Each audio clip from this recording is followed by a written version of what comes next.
C'est un nouveau développement dans l'affaire du charnier de Gossi. Mardi, la junte militaire au pouvoir au Mali a accusé l'armée française d'espionnage et de subversion.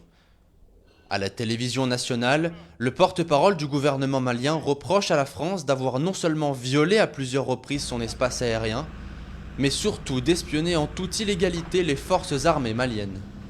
L'un des cas les plus récents a été la présence illégale d'un drone des forces françaises le 20 avril 2022 au-dessus de la base de Gossi, dont le contrôle a été transféré effectivement au FAMA le 19 avril 2022. Le dit drone était présent à partir de 11h45 pour espionner nos vaillantes FAMA. À l'origine des accusations portées contre l'armée française, une vidéo publiée par l'état-major qui montre des soldats de type caucasien recouvrir des cadavres de sable.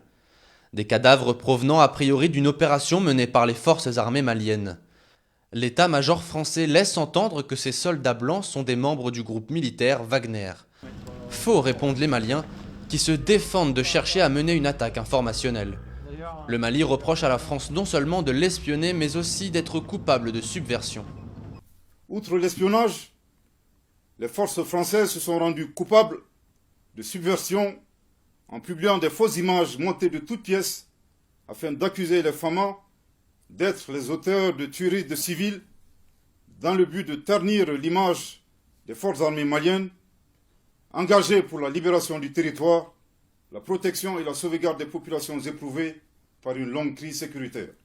Mardi, la justice malienne a dit avoir ouvert une enquête pour éclaircir cette découverte du charnier à Gossi.